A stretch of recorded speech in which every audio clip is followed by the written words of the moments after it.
Et bonjour à tous, aujourd'hui on se retrouve pour la deuxième étape de la Campilaro 2024. Au programme aujourd'hui, une étape assez courte, 80 km environ, chronométrée, avec 3 cols qui vont être assez raides quand même, station de Péragude, le col de Val-Luron-Azé et enfin le barrage de Cap-de-Longue.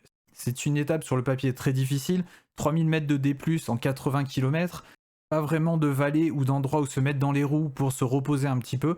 À noter quand même qu'on aura la descente du col de Val-Luron, qui sera neutralisé parce que la descente est trop dangereuse pour qu'on fasse la course dedans. Donc on va pouvoir s'arrêter au sommet, profiter du ravitaillement et se gaver de sucre. Avant de rentrer directement dans la course, je vous propose d'écouter un peu ce que je disais avant la course sur mes objectifs et aussi finalement mon mindset que j'avais pour la journée. On part pour la deuxième étape aujourd'hui, beaucoup mieux dormi, j'ai pas été malade cette nuit, donc j'espère que les jambes seront meilleures que hier, et puis voilà, on va donner le maximum. Pour le podium de ma KT, j'ai quand même 4-5 minutes à rattraper aujourd'hui et demain, donc ça va être dur. Je suis pas un grimpeur, hein, 74 kg, c'est dur à monter, surtout dans des passages à 10-11% comme il y a beaucoup par ici. Donc voilà, on va tout donner, et on se retrouve plus tard. Comme vous avez pu le voir dans la vidéo, j'étais pas super énergique, pas encore tout à fait réveillé avant de prendre le départ de la course. Mais pour le coup, les 12 premiers kilomètres en faux plat montant m'ont bien réveillé parce qu'il y a vraiment eu un train d'enfer. Ça a été étiré comme pas possible, des cassures un peu de partout et il fallait boucher ces trous. Et comme vous pouvez le voir à l'image, on attaque les pourcentages les plus durs, les 7 derniers kilomètres du col de Peyre-aux-Sourdes à plus de 7,5% de moyenne. Et sans surprise, dans ces pourcentages-là, les grimpeurs accélèrent et là il faut s'accrocher pour tenir les roues. Là, le groupe est en file indienne, il est à 2 doigts d'exploser. On voit d'ailleurs quelques coureurs là qui se font distancer. Et je vois qu'en fait devant moi aussi, mais les coureurs en fait qui sont devant moi, ils baissent la tête. Donc je vais me faire lâcher si je reste dans leur roue. Donc là je fais un effort en fait pour essayer de remonter et recoller les roues devant. Et en fait je me rends pas compte de l'effort violent que je dois faire à ce moment-là parce que vraiment je suis à 450 watts, 6 watts par kilo pour essayer de les rattraper le groupe en fait qui est en train de s'échapper. Parce que là tous les coureurs que je reprends c'est des coureurs qui sont en train de lâcher prise. Soit parce qu'ils en peuvent plus, soit ils se mettent à leur rythme. Et en fait, je vois que devant, ça s'étire encore de plus en plus. Et là, je me dis, bon, ça va être compliqué de tenir ce rythme-là. En gros, à ce moment-là, j'ai un petit choix à faire. C'est est-ce que je me crame pour essayer de rester dans ce groupe en espérant que ça ralentisse? Parce que clairement, ce rythme-là, je le tiens pas 20 minutes ou 25 minutes le temps de l'ascension. Soit, en fait, je me mets comme ces coureurs qui sont en train de lâcher prise. Ils sont pas non plus en difficulté. Ils se mettent juste à leur rythme. Ils ont compris que devant ça montait trop fort pour eux et ils préfèrent en fait au vu des montées qui restent dans la journée, finalement lisser leur effort. Et pour une fois, moi c'est pas le choix que j'ai fait. J'ai décidé de rester dans ce groupe, je veux m'accrocher le plus possible, aller le plus loin possible avec ce groupe, mais qu'est-ce que c'est dur, qu'est-ce que j'ai mal, franchement je suis à bloc. C'est vraiment pas par choix que je reste en queue de groupe, que je prends toutes les cassures, que je laisse sur des accélérations une dizaine de mètres, c'est vrai, je subis. Là je suis au maximum, je suis à la rupture, et là je le sais, hein. Il faut pas que ça continue comme ça très longtemps, hein, parce que je vais exploser. Et là en plus je vois que les deux coureurs devant moi sont en train de se faire distancer, mais que je ne peux plus accélérer. Là je suis dans leur roue, je suis à fond, je ne peux pas les dépasser, je peux pas essayer de revenir sur le groupe devant, ce n'est pas possible. Donc là mentalement je comprends, je suis lâché, devant ça va pas ralentir, donc maintenant je vais me mettre à mon rythme. Je ne vais pas pouvoir en fait continuer comme ça, donc je me mets à mon rythme, je ralentis un peu pour pouvoir souffler parce que je suis à bloc. Mon cœur, en fait, je remarque à ce moment-là aussi que mon cœur, il monte pas. J'étais bloqué à 166, 167 BPM, alors que normalement, sur ce type d'effort maximum, je suis presque à 180. Après, pour le coup, là, c'est pas que je m'en fous, mais je peux rien y faire à ce moment-là, donc je vais juste essayer de me gérer comme je peux, récupérer un petit peu, je vais me caler autour de 330, 320 watts, ce que je pense que je peux tenir à ce moment-là, et je vais laisser partir devant. Maintenant, j'ai plus aucune incidence de ce qui se passe devant ou quoi, j'ai plus qu'à espérer que finalement ils explosent aussi, enfin pas tous, je sais qu'il y en a qui sont largement meilleurs grimpeurs et qui tiendront ce rythme sans souci, mais j'ai plus qu'à espérer que y a une partie qui explose pour que je puisse garder à peu près ma place au général. Un peu à l'image finalement du coureur qui est juste devant moi que je suis en train de rattraper, et finalement il est en train d'exploser, lui aussi il a besoin de souffler un petit peu, il s'est fait péter le caisson en fait comme moi dans la roue de ce groupe là. Là, ça va vraiment pas être facile du tout mentalement parce que je suis entre deux groupes. J'ai pété du premier, je suis vraiment à bloc.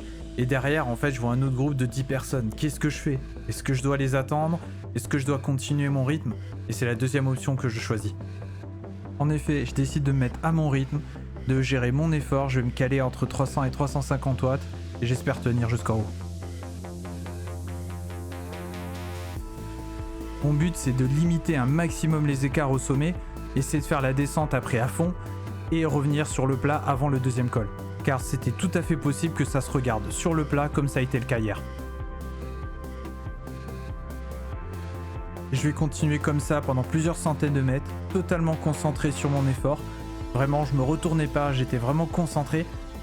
Et là, j'ai été vraiment surpris quand, juste à ma gauche, je vois un coureur me dépasser. Je me retourne et là, je vois qu'il y a tout le groupe en fait qui était derrière moi qui m'est revenu dessus. J'avoue que ça m'a fait bizarre parce qu'en 1 km, ils ont réussi à boucher plus de 100 mètres alors que j'avais vraiment l'impression en fait que j'étais efficace devant, que j'étais toujours entre 330 et 350 watts. Et là, je prends même peur parce que je me dis s'ils sont revenus aussi vite sur moi, c'est qu'ils ont dû vraiment monter vite et si ça continue sur leur rythme, je vais pas pouvoir tenir parce que je rappelle, j'étais à fond. Donc là dans ma tête, je me dis il faut que je suive ce groupe. Maintenant, j'ai des roues à suivre, je dois les tenir. Je me suis fait lâcher du premier groupe, mais je me ferai pas de lâcher de celui-là. Et la montée va continuer comme ça un petit moment. Toujours le même coureur qui fait le rythme, moi qui m'accroche dans ce groupe. Et en fait, j'ai appris par la suite que ce coureur, c'était Florian Dauphin, en fait, un coureur de l'équipe développement d'Arkea. Il était dans la région pour son entraînement et en fait, de ce que j'ai compris, il est venu accompagner en fait une connaissance qui faisait cette compétition. Et donc pendant plusieurs kilomètres, il va mettre le tempo en tête de groupe. À ce moment-là, je suis un petit peu gêné parce qu'on est en train de se faire tirer par quelqu'un qui n'est pas de la course et qui est visiblement bien plus fort que nous.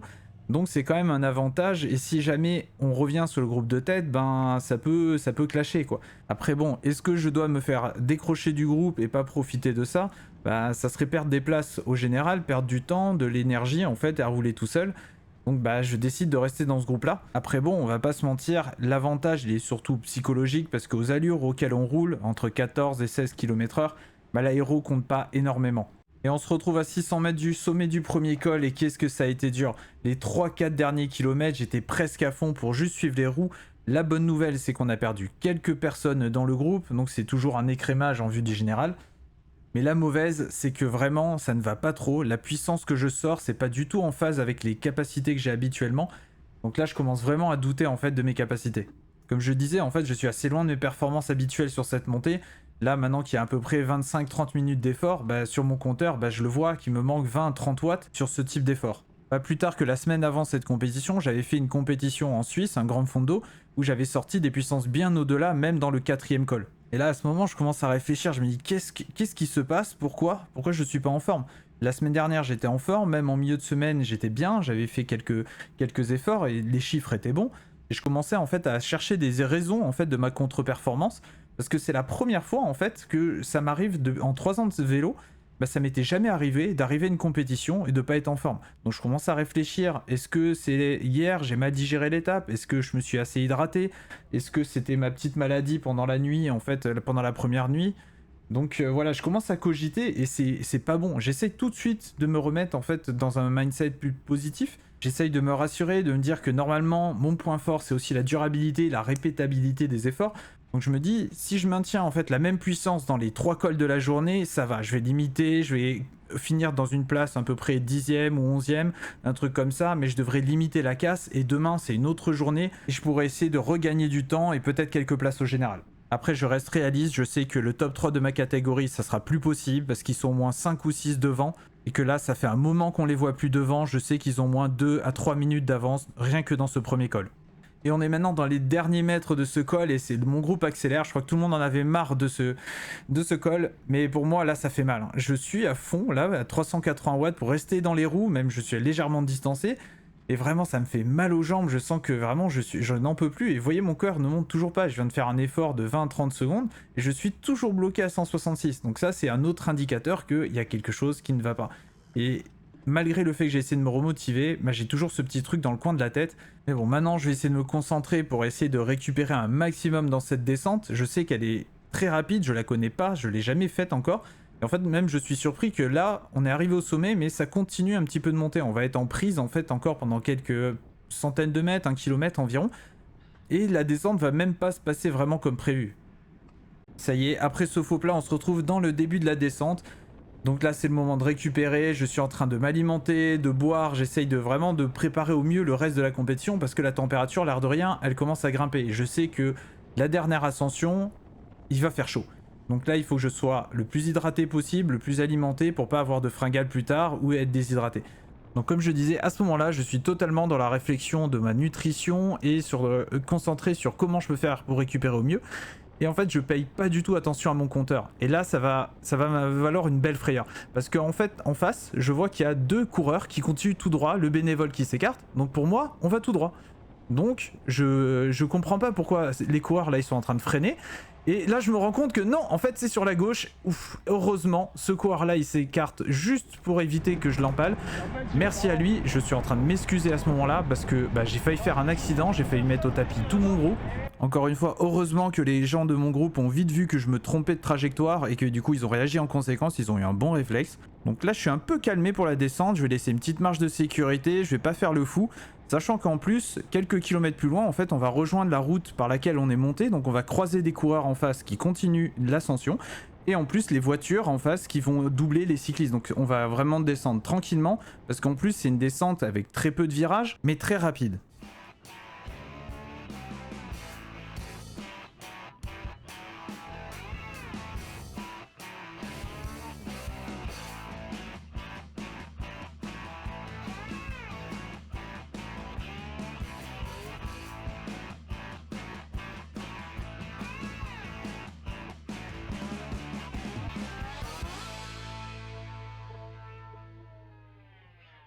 Et après cette descente rapide, on arrive dans la phase de transition. Donc là, on a 5-6 km de vallée. Mais en fait, ça va être que des up and down. Il va pas y avoir vraiment de plat. Donc ça va être dur de récupérer. Et en plus, vous allez le voir, ça va pas s'organiser super dans le groupe. En effet, à ce stade de la course, en fait, il reste 2 cols. Et c'est des cols qui vont vraiment être très durs. Il commence à faire chaud. Donc personne ne veut faire d'efforts inutiles à ce moment-là. En plus, sur le prochain col, le col de Val-Louron-d'Azé, le chrono s'arrête en haut. En effet, la descente étant dangereuse, comme je l'ai dit tout à l'heure, la descente est neutralisée.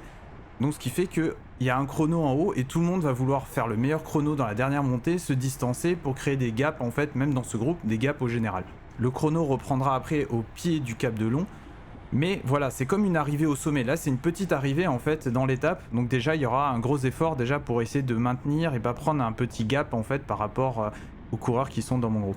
Pour revenir à cette transition, donc là je suis en queue de groupe, j'attends pour passer mon relais, je laisse une petite marge parce qu'on passe par des routes assez étroites avec des voitures en face, de temps en temps des îlots urbains et aussi des cyclistes finalement à dépasser.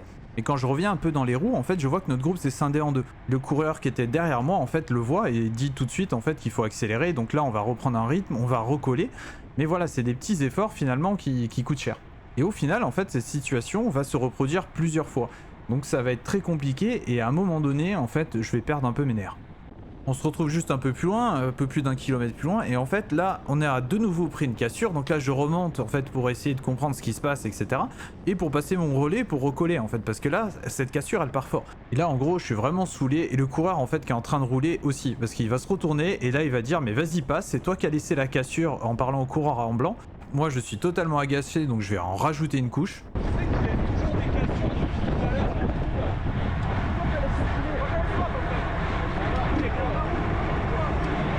Et en une fraction de seconde, j'ai décidé d'attaquer. J'entendais les autres qui se disputaient, tout ça. Je me dis, bon, c'est pas une situation d'avenir de rester dans ce groupe, donc je vais faire un gros effort. Maintenant, je veux juste rentrer le plus vite possible pour pouvoir après récupérer en fait avant le col. Sur mon compteur, en fait, je vois qu'on y est bientôt à ce col, environ 2,5 km. Donc en fait, je veux revenir très rapidement dessus. Mais en fait, je cale. Vraiment, je suis à 400 watts. J'essaye de revenir. Je suis en position aéro. Vous voyez mes mains qui sont vraiment au bout des cocottes et tout. Et en fait, je vois que je ne reprends pas vraiment de temps. Et là, je me retrouve vraiment dans une situation, on va dire, pas très confortable. Parce que j'ai le groupe devant qui est pas si loin, mais qui roule fort. Et en fait, en me retournant, je vois qu'aussi, j'ai le groupe derrière. Bon, il est un peu plus loin, il est environ à 300 mètres. Mais je vois que ça commence à s'organiser et qu'il y a 2-3 coureurs qui roulent. En fait, j'ai 2 choix. Soit me relever et en fait mettre mon orgueil, mon ego de côté et réintégrer ce groupe en fait qui va me regarder bizarrement, soit je continue dans ma démarche et c'est ce que je vais faire. Là dans ma tête c'est pas possible d'avoir mis autant de force sur la table pour finalement me relever et passer un peu pour, je vais pas dire pour un con, mais un petit peu quoi. Donc là je veux rentrer, je vais tout mettre pour rentrer et c'est là en fait ma grosse erreur de la course. Je n'étais déjà pas en forme aujourd'hui et en fait je fais un effort qui est totalement inutile. J'aurais pu rester dans le groupe derrière, on aurait fini par s'organiser et même si on aurait perdu 30 secondes, en fait c'est les forces que j'ai laissées là dans cette poursuite vont me coûter cher dans le col. 500 mètres plus loin, je suis presque rentré, il me reste plus qu'une trentaine de mètres à boucher, mais vous voyez je suis à bloc, je suis en danseuse, moi qui monte d'habitude beaucoup finalement assis, là je suis obligé de relancer en étant en danseuse pour essayer de recoller et j'y arrive pas. J'essaye de faire la bascule, Mais en fait là je n'arrive plus à remettre de la puissance pour recoller en fait dans cette bascule. C'est pour ça vraiment que je pense que j'ai fait une grosse erreur en attaquant, en tout cas tout seul. On aurait été 2 ou 3, ça aurait été une autre histoire. Mais d'avoir foutu la zizanie, bah c'était pas la meilleure idée parce que finalement je me suis tiré une balle dans le pied. Je dirais même 2 balles dans le pied puisque la première c'est quand j'ai attaqué et la deuxième c'est quand j'ai mal analysé la situation et j'aurais dû mettre mon ego, ma fierté ou tout ça de côté pour finalement me relever et réintégrer le groupe à partir du moment où j'ai vu que ça s'organisait derrière. Parce que là, voilà, on arrive dans la montée, on est au pied du col, je recolle, mais en fait derrière ils sont juste 150 mètres derrière. Donc en fait j'ai fait aucune différence avec le groupe derrière, je me suis cramé et maintenant j'attaque un col qui est difficile dès le pied avec des pourcentages comme vous pouvez le voir à plus de 13% actuellement, mais aussi 4 km finalement à plus de 8%, 9% de moyenne. Même si ça devient plus facile dans les 4-5 derniers kilomètres, ça reste quand même un col qui reste pentu même sur la fin puisqu'on est à plus de 6-7% tout le long. Là pour le moment je suis assez rassuré parce que en fait j'arrive à finalement même revenir combler ces quelques mètres en fait sur le groupe qui est devant moi. Donc je me dis ça monte pas super fort, c'est cool, si les premiers kilomètres on les passe comme ça, j'ai une chance de récupérer un petit peu et d'essayer de faire la différence sur le sommet. En vrai, à ce moment-là de la course, je pense pas vraiment que je me suis flingué, que j'ai fait une erreur, etc. Je vois bien que ça n'a servi à rien puisqu'ils sont juste derrière. Mais je me dis que comme dans le col précédent, on était à peu près du même niveau, je vais pouvoir en fait accrocher les wagons et essayer de faire la différence sur le sommet. Spoiler, ce n'est pas du tout ce qui s'est passé. On est 3 km plus loin. Je me suis fait distancer par tout le monde. Vous voyez, il n'y a personne devant moi. Je suis bloqué aux environs de 300 watts, 155 BPM, ça ne veut pas monter plus. Je suis tout simplement à fond. C'est vraiment à ce moment-là que je réalise la connerie que j'ai fait en fait dans la transition. Mais maintenant, de toute façon, c'est du passé, je peux rien changer à ce que j'ai fait avant, mes jambes sont dans cet état-là, je dois faire avec. Donc je vais essayer de monter le plus vite possible parce que je rappelle que les temps sont arrêtés au sommet. Donc vraiment, c'est très important d'essayer de prendre le moins d'écart possible envers les concurrents qui sont devant moi et qui m'ont dépassé. Donc là, les derniers kilomètres du col, ça va être un chrono. Je vais me battre contre moi-même. Je vais tout simplement, voilà, j'essaye de relancer comme je peux, remettre un peu de puissance en étant danseuse. Mais vous voyez, j'ai du mal même à approcher des 300 watts. En fait, je vais avoir des phases où je vais pouvoir avoisiner les 300 watts, dépasser un petit peu. Et puis d'autres où j'aurai besoin vraiment de, pendant 30 secondes, en fait, de récupérer peut-être à 280 ou 270. Je vais vraiment me battre avec le vélo toute cette montée. Ça va être vraiment une montée calvaire. On se retrouve maintenant presque en haut du col, on est environ à 200 mètres en fait du sommet. J'ai fait la montée vraiment du col au courage, j'ai avoisiné les 305 watts sur 30 minutes, ce qui est pas terrible en fait. Je suis d'habitude voilà, autour de 350, 360 pour ce genre d'effort. Mais là je pouvais tout simplement pas faire mieux. J'ai donné le meilleur de moi-même, donc quoi qu'il arrive, à ce stade de la course, j'ai pas à rougir de ma performance. J'ai fait des erreurs dans ma gestion des efforts, mais au moins j'ai tout donné. Je vais finir cette première partie de l'étape en 19e position à plus de 7 minutes des premiers. Et là ça y est, je vois enfin l'arrivée, je donne tout ce qui me reste, j'essaye de me redresser un petit peu sur les pédales, d'appuyer tout ce qui me reste, là je sprint, enfin ce qui me reste comme sprint à 400 watts, et ça y est, la ligne est passée. Comme vous pouvez le voir, il y a un petit ravito sur la gauche, je vais m'y arrêter, je vais essayer de m'hydrater un maximum, aussi bouffer du sucre pour vraiment reprendre des forces, et aussi penser à manger un petit peu salé, car avec la transpiration on perd beaucoup de sodium. Il commence à faire chaud, donc vraiment on commence vraiment à transpirer beaucoup. Une fois que je me serai correctement ravitaillé, je vais repartir avec le même groupe dans lequel j'étais jusqu'à présent, tout ça pour ne pas être seul dans le prochain col.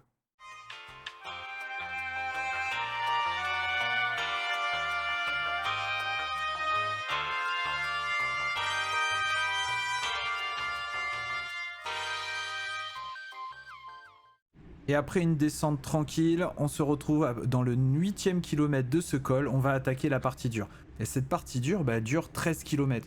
Et elle est très irrégulière. En fait, dedans, vous allez voir, on va avoir des replats aussi de 2-3%, mais aussi des passages à plus de 10%. Comme vous pouvez le voir, le pied du col, en fait, était plutôt roulant. Bien qu'en fait irrégulier, il y avait des petites descentes, des petites remontées, donc en fait, c'est des faux 1%. J'ai pas filmé en fait le pied de ce col parce que c'était un peu inintéressant, il s'est pas rien passé. On est resté dans la roue en fait de Florian Dauphin qui a mis le tempo. Et de toute façon, j'étais à bloc dans sa roue, donc je pouvais même pas passer en relais. Donc là, j'appréhende vraiment la partie difficile de ce col.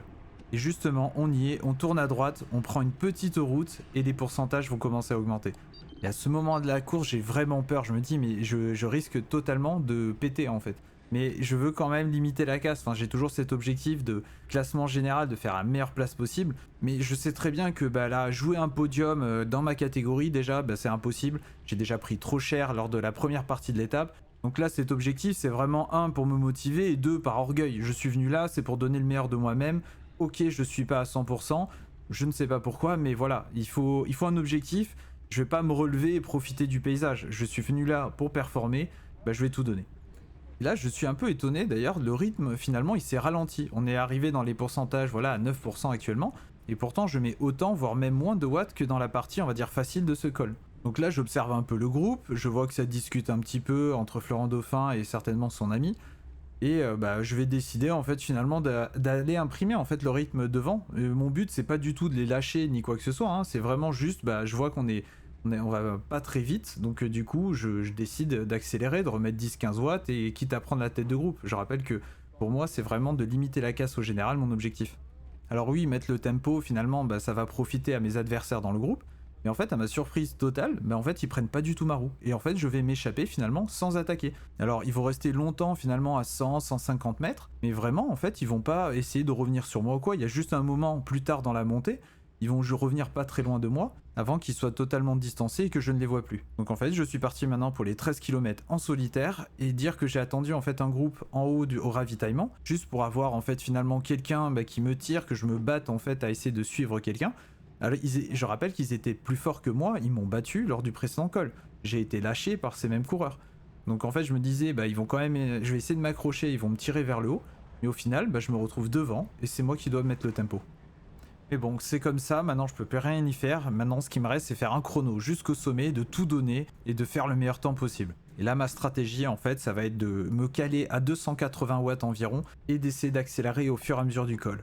Alors oui, pour moi, c'est pas beaucoup 280 watts. Enfin, pour mon poids, bah finalement, j'avance pas dans un col. Hein. Vous voyez, je suis à 3,7 watts par kilo, aux environs de 270 watts. Mais je dois faire avec ce que j'ai aujourd'hui, tout simplement. Donc il reste encore 8 km, donc je vais partir prudemment et essayer d'accélérer, comme je disais. Mais vraiment, j'ai vu qu'au pied du col, ben, mes jambes, elles répondaient pas. Enfin, mon corps, c'est pas que mes jambes, hein, c'est mon cardio qui monte pas. J'arrive pas à maintenir des RPM assez hauts. Donc, je m'adapte à la forme et simplement, ben voilà, c'est un objectif, tenir 280 watts. Et puis, si je peux mettre plus dans les derniers kilomètres, ben, let's go, quoi. Bon, je vais avancer un peu dans ce col parce que il se passe rien d'intéressant. Comme je le disais, je suis seul et ça va être un effort vraiment en solitaire. Et on se retrouve 6 km plus loin, toujours dans ce col interminable, au soleil, il commence à faire vraiment chaud. J'arrive à maintenir la puissance que je veux, donc c'est déjà cool. Et là, vous voyez, on va me ravitailler en eau, c'est directement l'organisateur de cette course qui me ravitaille. J'en profite encore pour remercier l'organisation qui avait tout prévu en termes d'eau, de ravitaillement, etc. Et vraiment, l'organisation était au top, que ce soit pour les ravitaux, le transfert des sacs, tout ça. Donc si vous êtes disponible l'année prochaine en juillet, n'hésitez pas à vous inscrire. Les inscriptions c'est début décembre. L'année prochaine il y aura 4 étapes. Et vraiment, enfin c'est tellement bien organisé, c'est rare de trouver ça dans le cyclisme amateur. Pour en revenir à la course, comme vous avez pu le voir il y a quelques secondes, je viens de doubler en fait un concurrent qui s'est fait lâcher devant nous. Donc l'air de rien, ça me fait du bien, je sais que je sors pas la puissance que je veux, mais je suis pas le seul dans la difficulté et même je suis plus efficace. Donc là je me dis peut-être qu'il y a beaucoup de personnes qui le payent parce que le groupe devant avait pas mal d'avance en fait au pied du col. Donc à ce moment-là, je reprends un petit peu confiance. En plus, je viens d'être ravitaillé en eau, donc l'eau, c'est plus un souci dans ma tête. Donc là, mentalement, je retrouve un peu des couleurs. En plus, à ce moment-là, on arrive dans une section un peu plate. Du coup, je vais en profiter pour récupérer un peu. Je tombe un peu les watts. Je me mets en position aéro quand même pour grappiller le temps que je peux. Ça me permet de respirer un petit peu avant les 7 derniers kilomètres. Et on se retrouve maintenant à 2 km de l'arrivée. Je me bats avec mon vélo depuis un certain moment. J'ai vraiment un petit coup de mou. J'arrive juste à maintenir ma puissance. Dans les 25 dernières minutes, bah, j'ai fait autour de 280 watts et finalement, voilà, je n'arrive pas à accélérer. Là, je suis actuellement à 280 watts, mais voilà, j'essaye de redonner un peu, d'accélérer parce que c'est les derniers kilomètres. Mais voilà, directement, ma puissance, elle retombe. Je sais que derrière, il y a une petite descente. Dans le dernier kilomètre, il y a environ 500-400 mètres de descente. Je sais pas exactement à ce moment-là. Mais pour moi, cette descente, c'est une ligne d'arrivée déjà. Et vous voyez, on voit l'objectif, le barrage là, à droite de l'image, c'est là où on va, c'est la ligne d'arrivée. Mais mentalement, c'est à la fois rassurant et difficile parce que ça paraît loin en fait à ce stade. Quand t'es à fond, ça paraît très très loin. Ça fait déjà plusieurs kilomètres que je le vois et j'ai l'impression qu'il se rapproche pas. Mais avec ce qui me reste, je vais continuer, je vais tout donner. Je vois que la descente arrive, on voit la route qui redescend légèrement sur la droite. Et je sais du coup qu'il me reste 200 mètres peut-être à tout casser avant la bascule. Donc là, je vais réaccélérer, je vais tout mettre. Ma ligne d'arrivée, première ligne d'arrivée, elle est là. Mentalement, c'est trop dur pour moi de penser à la ligne d'arrivée, donc je me matérialise. Voilà, une ligne ici, je récupère un maximum dans la descente, et après je donne tout dans le dernier kilomètre. C'est vraiment quelque chose mentalement qui m'aide beaucoup, c'est de me mettre en fait des points de passage à valider avant l'objectif final. Car quand tu es dans le dur, d'avoir un objectif qui est lointain, bah finalement tu te dis non c'est pas possible, je n'y arriverai pas. Alors qu'un objectif à 1 km, 5 km, tu peux tenir. Et en fait tu repousses à chaque fois ta ligne d'arrivée, tu la repousses un peu plus loin. En tout cas ça y est, j'arrive dans cette descente, je vais pouvoir souffler un coup. Donc je la passe en accéléré parce qu'il se passe pas grand chose à part le fait que je récupère. Et on se retrouve tout de suite dans la montée finale. On est maintenant à 500 mètres de l'arrivée, je donne tout, depuis tout à l'heure dans le dernier kilomètre, j'ai tout donné. Et là je suis en train de revenir sur un coureur qui est en train d'exploser, donc ça me donne un petit supplément d'âme d'aller le chercher. Vous voyez, j'arrive à sortir des puissances au-delà de 300 watts alors que ça faisait un moment que j'y arrivais pas. Et pourtant la ligne d'arrivée elle semblait pas se rapprocher. Pourtant 500 mètres c'est quoi normalement 2 minutes à peu près entre 8 et 10%. Mais là, ça semblait vraiment une éternité. Après cette étape difficile, la chaleur et tout ça, c'est juste interminable. J'alterne entre les phases assis et debout. J'essaye de trouver finalement une position où j'arrive à sortir des watts, de me relancer à chaque fois. Mais c'est dur. C'est vraiment dur. Là, je suis en train de vider mes dernières forces. Heureusement, voilà, je suis en train de rattraper le coureur. Dans ma tête, je me dis, c'est bon. Une place au général de gagner parce qu'il a dû perdre 3-4 minutes en fait par rapport à moi dans cette montée. Par habitude, je veux pas qu'il prenne ma roue, j'accélère pour le doublant. Et en fait, dans ce virage, je vais me rendre compte qu'il y a un coureur qui était dans mon groupe avant et qui est en train de revenir fort sur moi. Donc là, ni une ni deux, je mets tout ce que j'ai, je puise dans mes réserves, je lance un sprint, je sais qu'il me reste 200, 300 mètres, j'en sais rien à ce moment-là, j'ai plus trop de lucidité. Je mets tout ce qui me reste, mais je vois que ça suffit pas. Il est toujours en train de revenir sur moi. Il a dû finir vraiment très fort parce que avant la descente, il y avait personne derrière moi à plusieurs centaines de mètres. Et là, c'est vraiment de l'ego, puisqu'au final, même si je finis pas loin de lui, je perdrai que quelques secondes, puisqu'on a démarré la cellule chronométrique en bas du col ensemble. C'est quelqu'un qui était dans mon groupe. Mais là, je veux pas me faire dépasser, c'est mentalement, je ne veux pas, en fait, qu'on me dépasse. C'est purement de l'ego, de l'orgueil, mais c'est aussi finalement le jeu du cyclisme. On se prend en jeu, là, je donne tout. L'arrivée, je sais qu'elle est en haut, dans cette ligne droite. Je vais, là vous voyez, hein, je suis en danseuse, c'est comme si j'étais en sprint, et pourtant je vois voilà qu'il revient, ah c'est terrible. Je vais vraiment là, je me dis bon allez, all-in jusqu'à l'arrivée, je triche pas, je veux pas qu'il revienne dans ma roue, tout ça, j'arrive à sortir un sprint, enfin entre guillemets 500, presque 600 watts, et pourtant voilà, il me dépasse, en plus avec une facilité j'ai l'impression, et voilà, on passe la ligne, c'est fini. Vraiment l'étape a été dure, ce n'était vraiment pas l'étape idéale pour moi, mais au moins j'aurais tout donné. Pour les résultats, je finis 14e de la deuxième partie chronométrée, donc bien mieux que les 18e ou 20e places lors du premier secteur. Et après cette étape numéro 2, je vais être classé 10e au général, mais le problème c'est que je suis à plus de 23 minutes de la tête et à peu près 14 minutes de mon podium de catégorie. Donc là mon objectif il est mort, il va falloir que je trouve quelque chose pour me motiver et pour me donner le meilleur de moi-même demain. Et vous allez le voir hein, tout de suite, là ma réaction on va dire à chaud juste après l'étape. C'est un peu la soupe à la grimace quoi, je sais pas trop quoi dire, je suis un peu dépité et fatigué. Bon voilà, deuxième étape finie, c'était vraiment dur. Vraiment pas les bonnes jambes aujourd'hui.